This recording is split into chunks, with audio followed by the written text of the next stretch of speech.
ஹாய்ங்க, எல்லாம் எப்படி இருக்கீங்க? நல்லா இருப்பீங்கன்னு நம்புகிறேன். இன்றைக்கி நம்ம என்ன மீனுன்னு பேர் தெரியாமல் ஒரு கன்ஃபியூஸில் ஒரு குழம்பு வைக்க போகிறோம். மீன் குழம்பு. இது நகரை அப்படின்னு சொல்லி இப்போ சொல்லியிருக்காங்க. நவரை அப்படின்லாம் சொல்லுவாங்களாமா. நான் சங்கராவாக்கும் அப்படின்னு நினச்சிக்கிட்டேன். லைட்டாக அந்த ரெடிஷ் கலர் இருந்ததுனால. இவர்கிட்ட கேட்டால் ரெட் ஸ்னாப்பர்னு சொன்னானா, சங்கரான்னு சொன்னானான்னு கேட்டால் இல்லை, அவன் வேறு ஏதோ சொன்னானே சொல்லிட்டு இருந்தார்.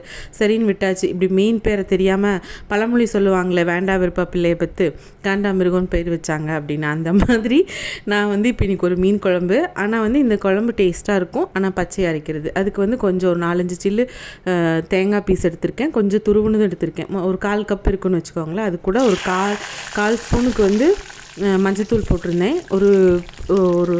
ஒரு ஸ்பூனுக்கு வர கொத்தமல்லி, 1.5 ஸ்பூனுக்கு மிளகு, ஒரு 7-8 பல்லு பூண்டு, கொஞ்சம் கருவேப்பிலை, கொஞ்சமாக தண்ணி விட்டு நல்லா இந்த மாதிரி இப்போ போட்டுட்ருக்கிற மாதிரி தான் கொஞ்சம் கட்டியாக தான் அரைச்சி எடுத்திருக்கேன்.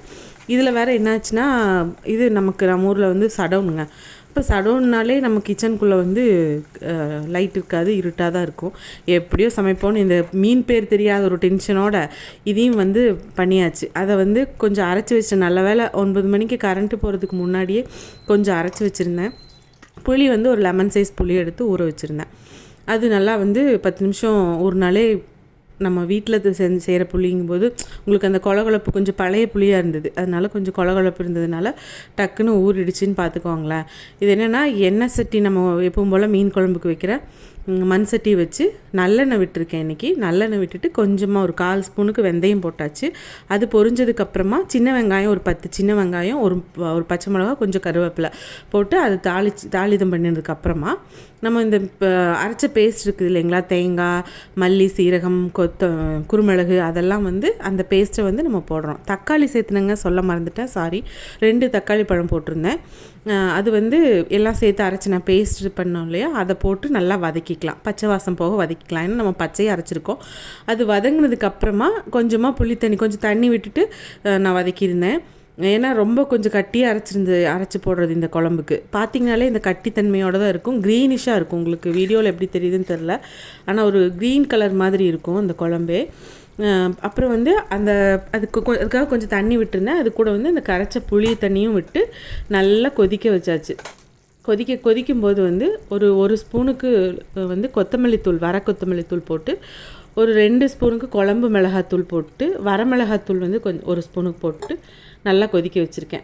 வேணுங்கிற தண்ணி, நமக்கு இதை விட தண்ணியாக வேணும்னு நினச்சிங்கன்னா தண்ணியாக வச்சுக்கோங்க. எனக்கு இந்த தலை பீஸ் மட்டும் போட்டு வைக்கிறது அளவாக இருந்தால் போதும் அப்படிங்கிறனால கம்மியாக தண்ணி விட்டு வச்சுருக்குது. கொஞ்சம் கட்டியாக தான் இருக்கும். ஆனால் மீன் போட்டதையும் பார்த்திங்கன்னா தண்ணி நிறையா மீன்லேருந்து விடுற தண்ணியே உங்களுக்கு நல்லா கரெக்டான பதத்துக்கு வந்துடும்.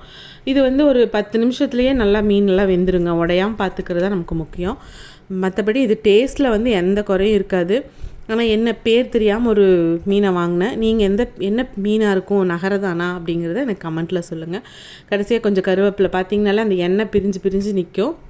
இந்த ஸ்டேஜில் மீனும் நல்லா வெந்துருச்சு. நம்ம ரொம்ப அடிக்கடி கரண்டி போட்டு கிளறிட்டு இருந்தோம்னாலும் உடையும். அதனால் கொஞ்சம் எண்ணெய் பிரிஞ்சதையும் கருவேப்பிலை மட்டும் தூவிட்டு மறுபடியும் ஒரு 2-3 நிமிஷம் கொதிக்க வச்சிடலாம். அந்த பச்சையாக அரைக்கும்போது அந்த வாசம் இருக்குமோ, பச்சை வாசம் இருக்குமோ, நல்லா இருக்காதோன்னு நினைக்காதீங்க. சூப்பராக இருக்கும். மீன் குழம்பே பார்த்திங்கன்னா அந்த கலர் உங்களுக்கு இது ஒரு க்ரீனிஷாக பார்க்குறக்கே வேறு மாதிரி இருக்கும். அதுவும் மண் சட்டியில் இந்த குழம்பும் பார்க்கும்போது சூப்பராக இருக்கும். இது இந்த லைட்டிங் கொஞ்சம் அட்ஜஸ்ட் பண்ணிக்கோங்க. சாரி, ஏன்னா கிச்சனுக்குள்ளே கரண்ட்டு போட முடியாதனால நான் அந்த டார்ச் மாதிரி வச்சுட்டு பண்ணிகிட்டு இருந்ததுனால உங்களுக்கு கொஞ்சம் வேரியேஷன் காமிக்கும். அதுக்காக சாரி. கடைசியாக மல்லி இலை, இப்போ வழக்கம் போல் மல்லி இலையை மலைச்சாரல் மாதிரி தூவியாச்சு. மீனும் நல்லா வெந்திருக்கு. இந்த வாலும் தலையும் போட்டுருந்தா வச்சுருந்தோம். இதே மாதிரி ட்ரை பண்ணி பாருங்கள். Thanks for வாட்சிங்க. நாளைக்கு வேறு வீடியோவில் சந்திக்கலாம். சப்ஸ்கிரைப் பண்ணி பெல் ஐக்கானை கிளிக் பண்ணிக்கோங்க. டாட்டாங்க.